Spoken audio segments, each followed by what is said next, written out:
Hello বন্ধুরা, আজ আমরা নতুন একটা ড্রামা এক্সপ্লেন করতে যাচ্ছি। আর এই ড্রামার নাম টু মাই শোর। এটা একটা চাইনিজ বিএল ড্রামা। এবং এই ড্রামাটা শুরু করার আগে আমরা তোমাদের একটা ধারণা দিয়ে রাখি এই ড্রামাটা সম্পর্কে। এই ড্রামাটা হয় যে ইউসুলাং নামের একটা লোককে দিয়ে, যে এই ড্রামার সেকেন্ড মেইন লিড। এবং সে একটা ওষুধ কোম্পানির পরিচালক। সে একটা সাধারণ স্থিতিশীল জীবনযাপন করে, কিন্তু অপরদিকে দেখা যায় যে ব্যবসার জন্য চীনে ফিরে আসা থাই জনগোষ্ঠীর একজন ফ্যানজিও, তার সাথে তার গাড়ি দুর্ঘটনার মাধ্যমে দেখা হয়। এবং তার সাথে দেখা হওয়ার পরই দেখা যায় সুলাংয়ের যে সাধারণ জীবনযাপন সেটা সম্পূর্ণ তছনছ হয়ে যায়।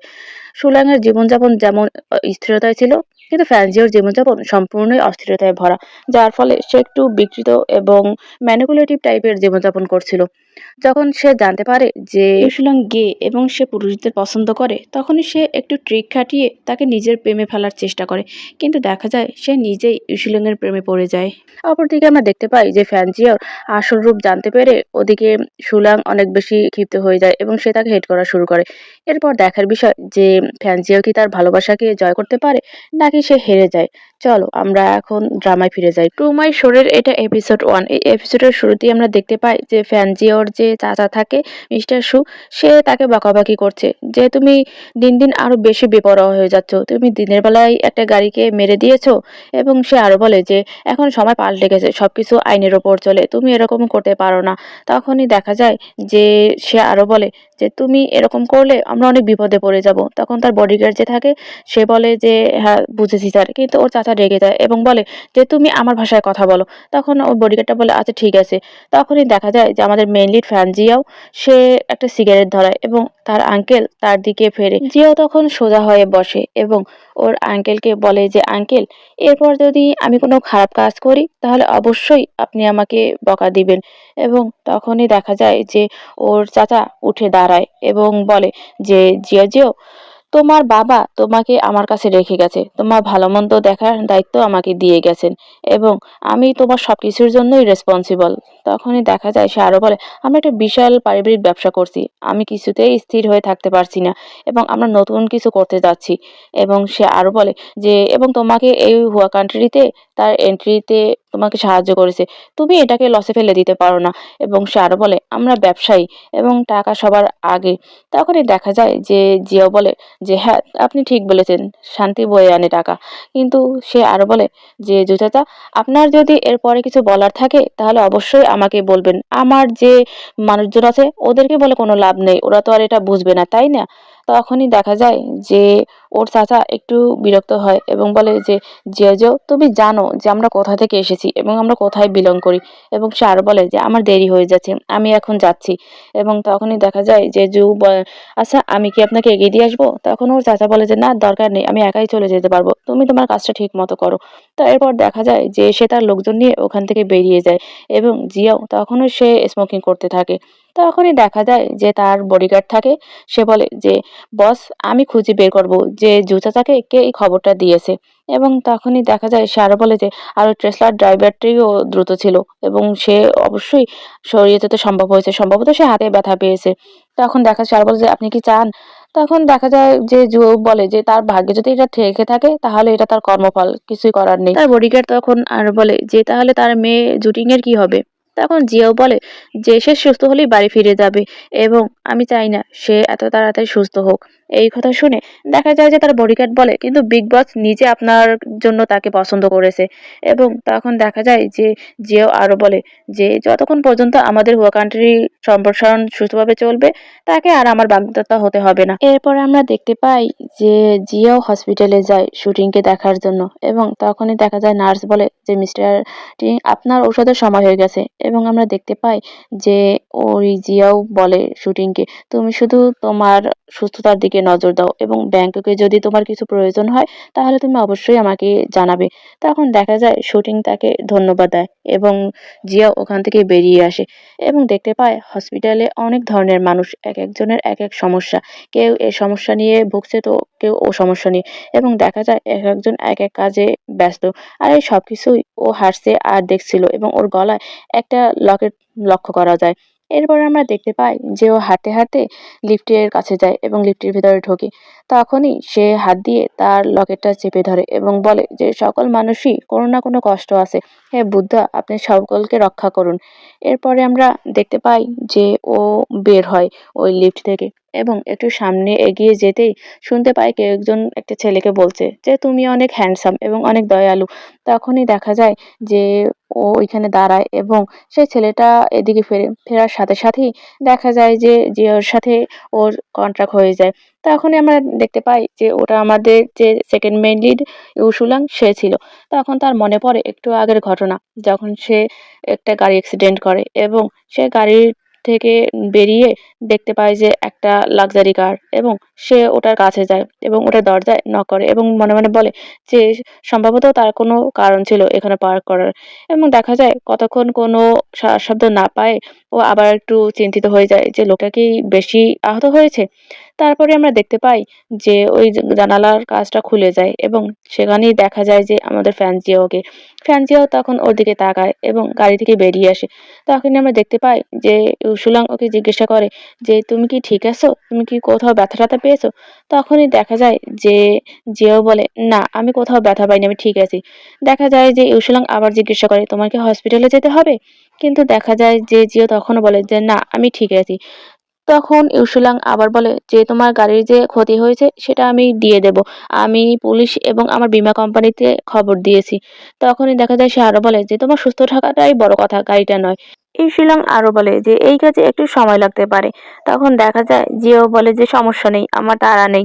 তখনই দেখা যায় যে ইউসুলাং একটা হাসি দেয় এবং তখনই দেখা যায় যে সে বলে যে আসলে বাইরে একটু ঠান্ডা, আমি তাড়াহুড়ো করছিলাম যার কারণে আমার জ্যাকেটটা আনতে ভুলে গেছি এবং আমি একটা ফ্লাইট মিস করতে চাচ্ছিলাম না। তখনই দেখা যায় যে জিয়াও তার গা থেকে তার কোটটা খোলে এবং বলে তাহলে আপাতত এই কোটটা পরে রাখো যদি তুমি মাইন্ডে না করো। তখনই দেখা যায় যে ইউসুলাং ওকে ধন্যবাদ বলে। জিও তখন বলে যে এত ভদ্রভাবে কথা বলো না, শুনতে অনেক কঠিন লাগে। তখনই দেখা যায় যে জিও হাত বাড়িয়ে দেয় এবং বলে যে আই এম ফ্যান জিও থাই হুয়া। তখন দেখা যায় যে ইউসুলাং হাত বাড়িয়ে দেয় এবং বলে আই এম ইউসুলাং।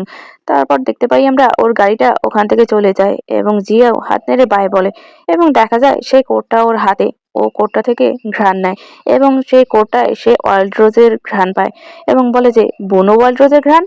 তাকে অনেক শক্তপোক্ত দেখাচ্ছে কিন্তু সে এই ওয়াইল্ড রোজ পারফিউম ব্যবহার করে। এই কথা বলে দেখা যায় যে সেই কোটটা পাশে ফেলে দেয় এবং গা থেকেও ঝেড়ে ফেলে এবং তখন দেখা যায় যে সে পকেট থেকে তার ফোন বের করে এবং তার যে সেক্রেটারি থাকে আহু তাকে কল করে এবং বলে যে আমাকে পিক করতে নিতে এসো। এবং সে আরো বলে যে আমি ৩৮ মিনিট দেরি করেছি এবং দেখা যায় সে আরো বলে যে একটা টেসলা গাড়ি আমার পেছন দিক থেকে মেরে দিয়েছে এবং সেটার নাম্বার ওই সেক্রেটারিকে বলে। তারপর আমরা দেখতে পাই যে আবার বর্তমানে ফিরে আসে। তখন দেখা যায় যে ও ইউসুলাংকে বলে যে মিস্টার ইউ পৃথিবীটা অনেক ছোট তাই না? ওকে দেখে তখন দেখা যায় ইউসুলাংও অনেক অবাক হয়ে যায় এবং বলে যে মিস্টার ফ্যান আপনি এখানে কাউকে দেখতে এসেছেন? কে ব্যথা পেয়েছে? তখনই দেখা যায় যে জিয়াং বলে যে হ্যাঁ আমি একজনকে দেখতে এসেছিলাম এবং করিডোর বহিরাগত পেশেন্টের কাছাকাছি হওয়ায় আমি এখানে ঘুরতে ঘুরতে চলে এসেছি। আমার ডিরেকশন সেন্স অনেক খারাপ, এই জন্য আমি বুঝতে পারছি না যে কোথা থেকে কোথায় চলে এসেছি। জিও তখন বলে যে হাতে ব্যথা পেয়েছেন এবং সে আরো বলে যে এটা কি ওই যে অ্যাক্সিডেন্টের কারণে? তখন দেখা যায় যে ও বলে যে আজকাল কি হচ্ছে কিছুই বুঝতে পারছি না, আমি গাড়ি পার্ক করে মাত্রই বের হচ্ছিলাম তখনই পেছন থেকে একটা গাড়ি এসে ধাক্কা দিয়ে দিল। এবং এই কথা শুনে দেখা যায় যে তখনই পেছন থেকে একটা স্ট্রেচারের পেশেন্ট নিয়ে আসে। আর ইউসুলাং একটু মাঝামাঝি থাকার কারণে জিয়া ওকে টেনে পাশে নিয়ে আসে এবং দেখা যায় যে ওই পেশেন্টটা অনেক সিরিয়াস ছিল যার কারণে অনেক মানুষজন তাকে নিয়ে দৌড়চ্ছিল। তখনই দেখা যায় যে জিও বলে যে সৌভাগ্যবশত যে এই যে থাইল্যান্ডের এই হাসপাতালটা অনেক ভালো এবং তখনই দেখা যায় যে সে বলে যে তুমি কি চেক আপের জন্য এসেছো?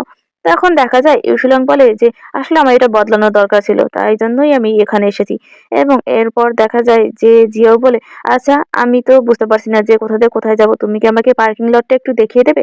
তখনই দেখা যায় যে ইউসুলাং বলে যে হ্যাঁ আমি এখনই তোমাকে দেখিয়ে দিচ্ছি ওটা। এরপরে আমরা দেখতে পাই যে হাসপাতালের লোকজন ছোটাছুটি করছিল এবং ওরা দুজন বলে যে আচ্ছা কি হচ্ছে এখানে? একথা বলে ওরা দুজনে দৌড়ে ওখানে চলে যায় এবং তখনই দেখা যায় যে একটা পেশেন্ট তার ছোট বাচ্চাটাকে নিয়ে ও একটা এর উপরে দাঁড়িয়ে আছে এবং সে নিচে লাফ দিতে চাচ্ছে। তখনই দেখা যায় যে মানুষজন ওখানে ভিড় জমিয়ে ফেলে এবং সবাই তাকে নেমে আসতে বলে। দেখা যায় যে সে কিছুতেই নেমে আসে না।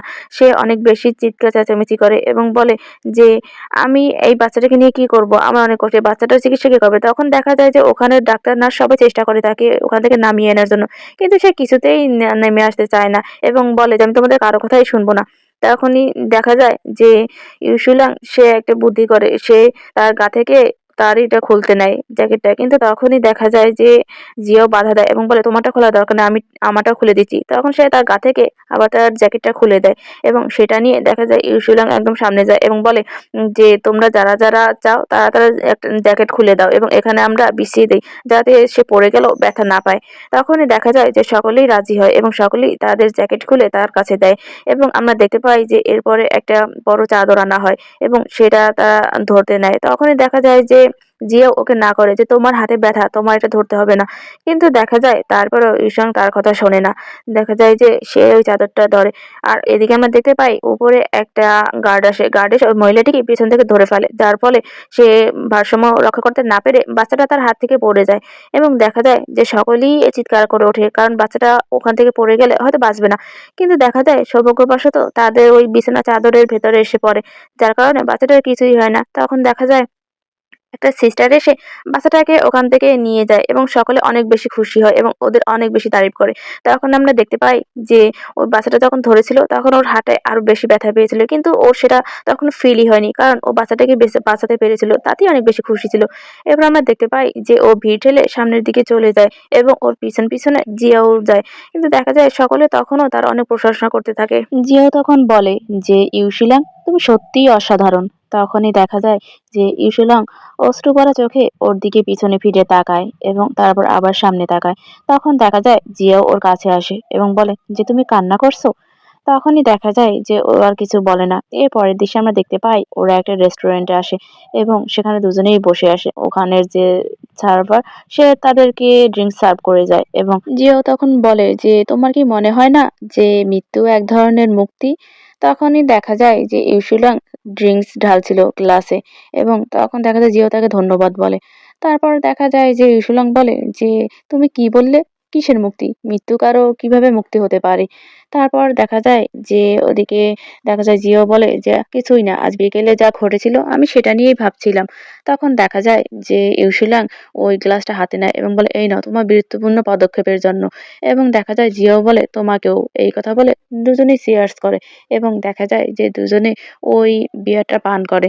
এরপর আমরা দেখতে পাই যে ওরা দুজনে আরো কিছুক্ষণ কথা বলে এবং তারপর দেখা যায় যে জিয়াও একটা সিগারেট ধরায় এবং দেশলাইটের কাঠি দিয়ে সেটা ধরায়। তখন দেখা যায় ইউসুলাং বলে, "তুমি যে দেশলাই সিগারেটের লোক হবে সেটা বুঝতে পারিনি।" তখন দেখা যায় সে বলে যে, "আচ্ছা, ওটা কি ব্র্যান্ড? এটা কি ভালো?"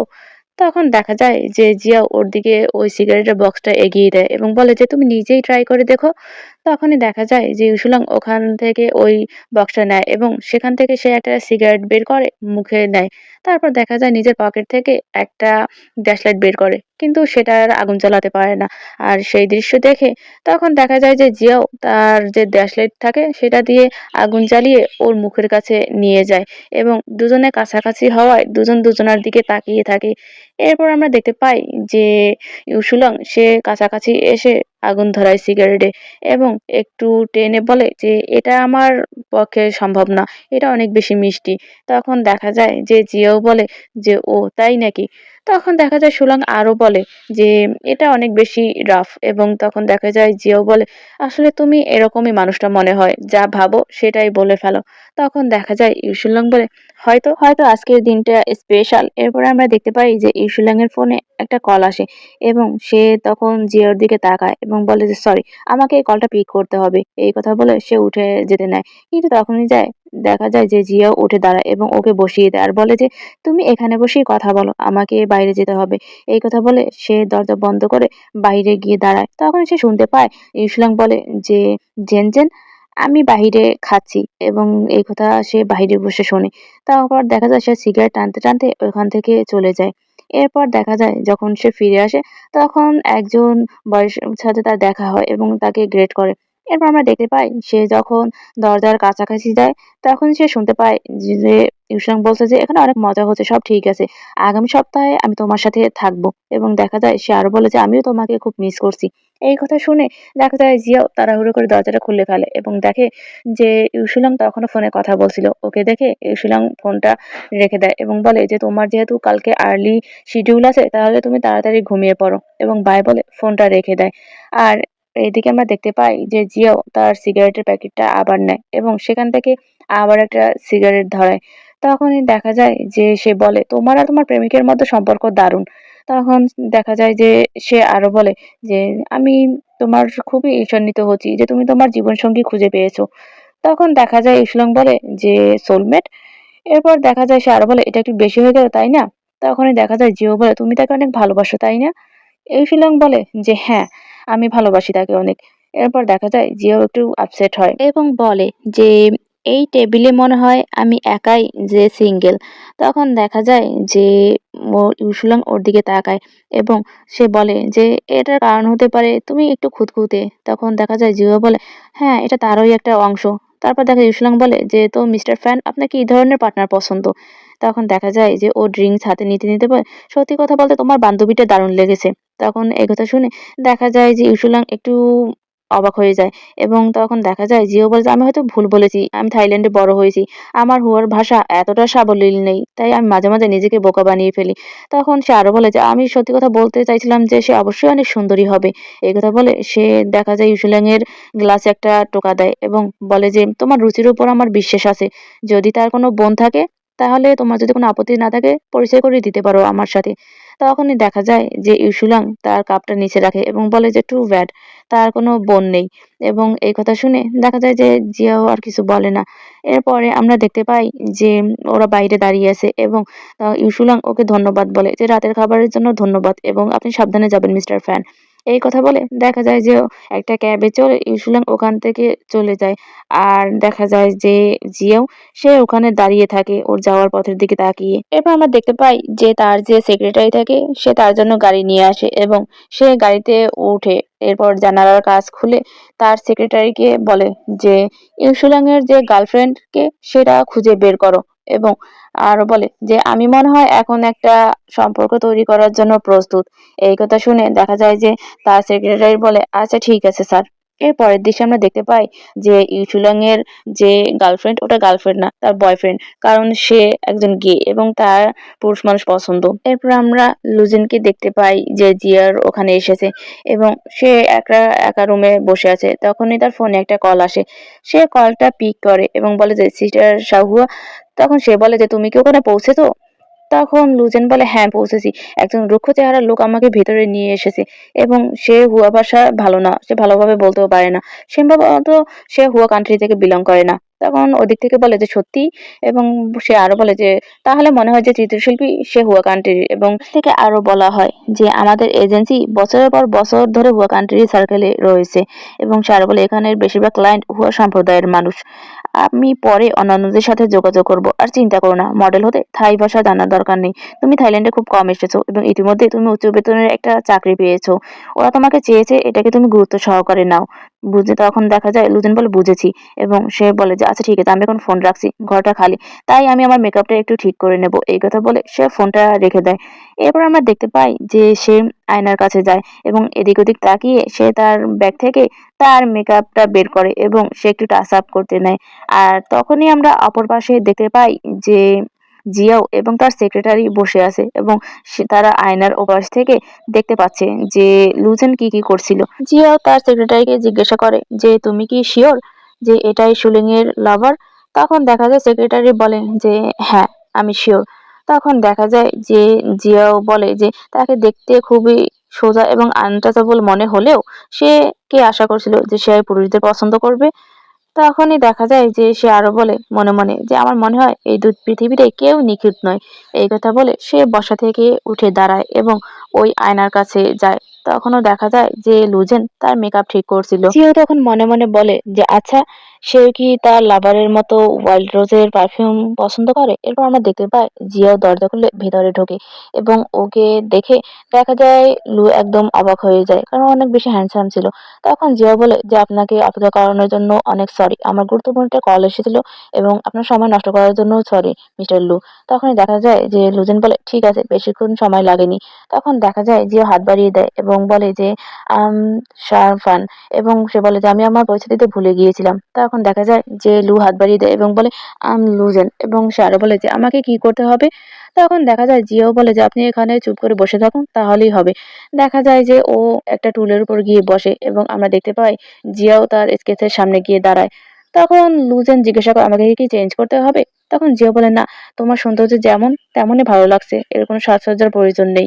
এই কথা শুনে দেখা যায় যে ও একটু লজ্জা পায়, এবং তখন দেখা যায় যে জিও বলে তোমাকে এই অবস্থায় ভালো লাগে, আর কোনো কিছু দরকার হবে না। লুজেন তখন বলে যে আমাকে লুজেন বলেই ডাকবেন, সবাই এ নামেই ডাকে।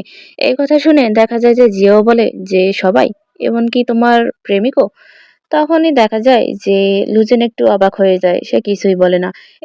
তখন দেখা যায় জিও বলে যে কোনো অফেন্স নেই, তুমি যেটা ভালো মনে করো সেটাই বলো। এবং সে আরো বলে যে আমি আমার অবজেক্টের সাথে ট্রাস্ট বা ইন্টিমেসি ওগুলো পছন্দ করি। আমি যাদের সাথে কাজ করি, কাজ করতে করতে আমি ইভেন তাদের প্রেমেও পড়ে যাই। এবং সে আরো বলে যে এর আগেও আমি প্রেমে পড়েছিলাম একটা ফুলের, মেঘের, এবং আমি তোমার প্রেমেও পড়ে যেতে পারি। এই কথা শুনে দেখা যায় যে লুজেন একটু অবাক হয়ে যায়। তখন জিয়াও বলে যে তোমার ভয় পাওয়ার দরকার নেই, কোনো ফিজিক্যাল ইন্টিমেসি হবে না, তুমি এ ব্যাপারে নিশ্চিত থাকো। এবং তখন দেখা যায় সে জিজ্ঞাসা করে আচ্ছা তোমার প্রেমিক তোমাকে কি নামে ডাকে। তখন দেখা যায় যে লুজেন একটু অবাক হয়ে যায় এবং বলে যে আপনি কি করে শিওর হলেন যে আমার লাভার আছে। তখন দেখা যায় জিও বলে যে আমার মনে হলো, আমি ঠিক বলছি তো। তখনই দেখা যায় যে ও আর কিছু বলে না। জিও তখন আবার জিজ্ঞাসা করে যে আচ্ছা বলো তো, তোমার প্রেমিক তোমাকে কি নামে ডাকে। তারপর দেখা যায় যে লুজেন বলে যে আমাকে জেনজেন বলে ডাকে। তখন জিয়া বলে আচ্ছা ঠিক আছে জেনজেন, এখন তুমি সোজা হয়ে বসো আর সামনের দিকে তাকাও। তখন দেখা যায় যে লু বলে আমি কি করব নিজেই বুঝতে পারছিলাম না, আচ্ছা ঠিক আছে। এর পরের দৃশ্যে আমরা দেখতে পাই যে জিয়া ওর আঙ্কেলের সাথে এবং একটা বোর্ড মিটিং বসায় এবং সেখানে নানা বিষয় নিয়ে কথাবার্তা হয়। কিন্তু দেখা যায় ও এমন কিছু কথা বলে বা বিজনেস আইডিয়া দেয় যেগুলো ওর আঙ্কেলের পছন্দ হয় না। সে ভাবে যে তাকে ডিঙিয়ে ও আরো কিছু করতে যাচ্ছে এবং তার মতামতের গুরুত্ব দিচ্ছে না। ওর আঙ্কেল ওকে কতগুলো ফাইল দেয় এবং সেগুলো দেখতে বলে। তখন দেখা যায় যে প্রেসিডেন্টের যে চেয়ার সেখানে ওর আঙ্কেল বসে থাকে এবং ও অন্য একটা চেয়ারে বসে থাকে, আর এই জিনিসটাই ওর মাইন্ডে খুব লাগে। এবং সে যে হেড অ্যাডমিন থাকে তাকে ডাকে এবং বলে যে তোমাদের হুয়া কান্ট্রির যে বোর্ড মিটিং গুলো সেগুলো কি আসন এভাবেই সাজানো থাকে। তখন দেখা যায় ও লোকটা বলে হ্যাঁ, বোর্ড মিটিং গুলোতে আসনগুলো সাধারণত আমরা এভাবেই সাজিয়ে থাকি। তখন দেখা যায় যে সে বলে এটা আমার প্রথম মিটিং, তাই মনে হয় তোমরা সিটে ঠিক করার সময় পাওনি। তখন ওই লোকটা বুঝতে পারে যে সে কি বলছে। দেখা যায় ওর আঙ্কেলের চেহারা ফ্যাকাশে হয়ে যায় এবং সেই লোকটা বলে যে I am sorry sir, next time আর এটা হবে না। তারপর দেখা যায় যে সে বলে যে আচ্ছা ঠিক আছে, এটা কোনো বড় ব্যাপার না, আমি এখন আনুষ্ঠানিকভাবে দায়িত্ব গ্রহণ করেছি এবং শেখার এখনো অনেক কিছু আছে। তারপর দেখা যায় যে সে বলে আচ্ছা ঠিক আছে, তোমাদেরও মানিয়ে নিতে যেহেতু সময় লাগবে, তাহলে পরবর্তীতে আমরা ব্যাপারটা দেখবো, তুমি এখন বসো। এই কথা বলার পর লোকটা বসে পড়ে। তখন সে তার আঙ্কেলের দিকে তাকায় এবং বলে যে ভাইস প্রেসিডেন্ট শু, আমি এই ফাইলগুলো অবশ্যই যত্ন সহকারে দেখব, এবং আপনার এই বয়সে এত পরিশ্রম করা সম্ভব না, তাই না। এই কথা শুনে দেখা যায় যে ওর আঙ্কেল একটু হাসে এবং তখন জিও উঠে দাঁড়ায় এবং বলে যে আজকের জন্য এখানে শেষ করা যাক, ব্যাকগ্রাউন্ড চেক করাটা অনেক বেশি টাফ ছিল। এবং সে বলে যে আজ রাতে ডিনার আমার পক্ষ থেকে, এবং তোমরা জায়গাটা বেছে নাও, টাকা যা দরকার হবে সেটা পুরোটাই আমরা দেবো। এই কথা বলে সে ওখান থেকে চলে যায় এবং সবাই ওকে ধন্যবাদ জানায়। কিন্তু যেতে যেতে ও দরজার কাছে যায় আর বলে যে আরেকটা জিনিস, এই অফিসের বিনিয়োগের পরিচালককে সমস্ত ফাইল আমার ওখানে দিয়ে আসতে বলবে, এবং কি যারা পাস করতে পারেনি তাদের ফাইলও।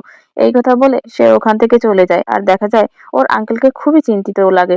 এর পরের দিন আমরা দেখতে পাই ও ওর অফিসে ঢোকে এবং দেখা যায় যে ওর সেক্রেটারির কাছে ওই ফাইলগুলো সব রাখা। কিন্তু ওইখানে অনেক বেশি আলো থাকে, যার কারণে ওর সেক্রেটারি তাড়াহুড়ো করে গিয়ে সে পর্দার কাপড়টা টেনে দেয় এবং দেখা যায় যে জিয়াও গিয়ে ওর চেয়ারে বসে এবং সেক্রেটারি সেই ফাইলগুলো টেবিলের উপরে রাখে। তারপর আমরা দেখতে পাই যে ও ওর গলার যে লকেটটা সেটা হাত দিয়ে ধরে রাখে এবং দেখা যায় যে কিছু একটা চিন্তা করছিল। তখন সেক্রেটারি বলা শুরু করে, এখানে স্পন্সর যাদের করা হয় তাদের লিস্ট আছে এবং সেটা এফসিও এর ছেলে এবং মিস্টার সুইয়ের নিফিউ।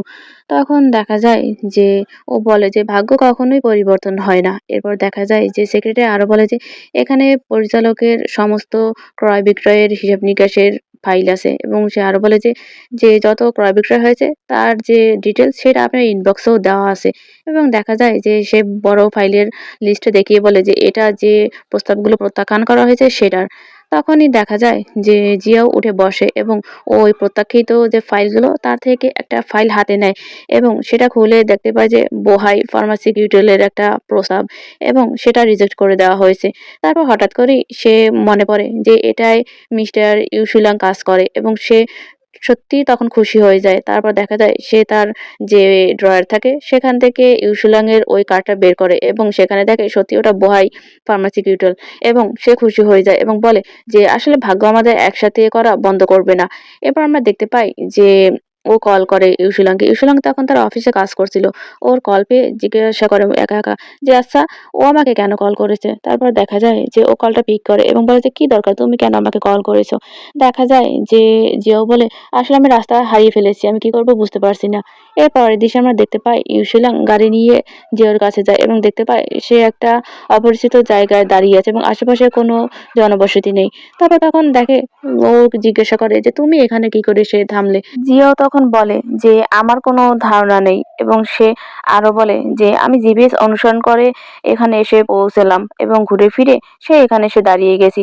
তখনই দেখা যায় যে সুলং বলে যে তুমি কি এরকমই করো এবং সে আরো বলে তুমি কি গতবার বিমানবন্দর থেকে হারিয়ে গিয়েছিলে। তখন দেখা যায় যে ও বলে হ্যাঁ সেরকমই, আমার দিক নির্দেশনা সবসময় ভুল হয়, আমি সবসময় হারিয়ে যাচ্ছি, ব্যাংককের সড়ক ব্যবস্থা একটা গোলক ধাঁধা। তখন দেখা যায় সে আরো বলে যেটা হুয়া কান্ট্রির মতো না এবং সে আরো বলে সত্যি কথা বলতে মাঝে মাঝে হারিয়ে যাওয়া অনেক মজার হতে পারে। এবং তখনই দেখা যায় যে সে আরো বলে তুমি এমন কিছু দেখতে পাবে যা তুমি মিস করে ফেলেছো, দেখো ওখানে একটা পাখির বাসা আছে, আমি যখন তোমার জন্য অপেক্ষা করছিলাম তখন সেখান থেকে একটা ছানা নিচে পড়ে গেছে যার পশমও ঠিকঠাক মতো ওঠেনি এবং তার বাসা থেকে পড়ে যাওয়া এর পিছনে কি কারণ হতে পারে। জিয়াও তখন বলে যে তোমার কি মনে হয় ওটা কি পা পিছলে পড়ে গেছে। তখনই দেখা যায় যে জীববিজ্ঞানীর ভাষায় কি বলে কখনো শুনেছো। তখন দেখা যায় ও বলে যে কি বলে তারা। তখনই দেখা যায় যে জিয়াও পিছনে কিছু কথা মনে পড়ে এবং তখনই দেখা যায় যে তার যে সৎ ভাই সে ওর ছবিটা ছিঁড়ে ফেলে যেটা ও এঁকেছিল এবং বলে যে তুমি তোমার মায়ের মতোই হয়েছো। তখনই দেখা যায় যে সে বলে যে অনেক সময় দেখা যায় সিবলিংরা খাবার ভাগাভাগি করতে গিয়ে যখন কম বেশি হয়ে যায় তখনই তারা দুর্বল যে তাকে ঠেলে ফেলে দেয় এবং কখনো কখনো বাবাও অন্যদের পক্ষ নেন। তখনই দেখা যায় ওর বাবা খুবই বকাবকি করে ওকে এবং বলে যে তোমার ভাইয়ের কাছ থেকে তোমার কিছু শেখা উচিত, তোমাকে তো আগেই বলেছিলাম। এবং বলে যে দেখা যায় বাবা মাও চায় না তার কষ্ট অর্জিত খাবার কোনো দুর্বলকে দিতে। এরপরে আবার দেখা যায় যে ওদের যে পরিবারের লোক থাকে তারা ওকে বলে যে পরিবারের জ্যেষ্ঠদের কথা মেনে চলবে, তুমি একজন কনকভাইয়ের ছেলে, তোমার এখানে বক্তব্য দেওয়া সাজে না, বুঝেছো। তখনই দেখা যায় যে ও আবার বাস্তবে ফিরে আসে এবং বলে আচ্ছা এর ভেতর কোনটা তোমার মনে হয়। ইরশিলাং তখন বলে যে চলো আমরা ফিরে যাই, অনেক দেরি হয়ে গেছে। তখনই জিয়াও বলে তুমি এটাকে বাঁচাবে না, ছানাটি হয়তো এখনো মরে যায়নি।